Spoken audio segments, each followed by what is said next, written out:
This is how we made The Sound of Violet, Day 9. So I haven't met a lot of actresses in Seattle. It's a small community. Huh. How long have you two been friends?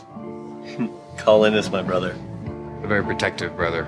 This is Zoka Coffee in Green Lake. This is a working coffee shop. We had to film when the coffee shop was actually open. We had everyone sign releases, but then we had to ask everyone to be quiet right as we're about to film the scenes. It was pretty crazy. And everyone was, except for one woman who just refused to stop talking.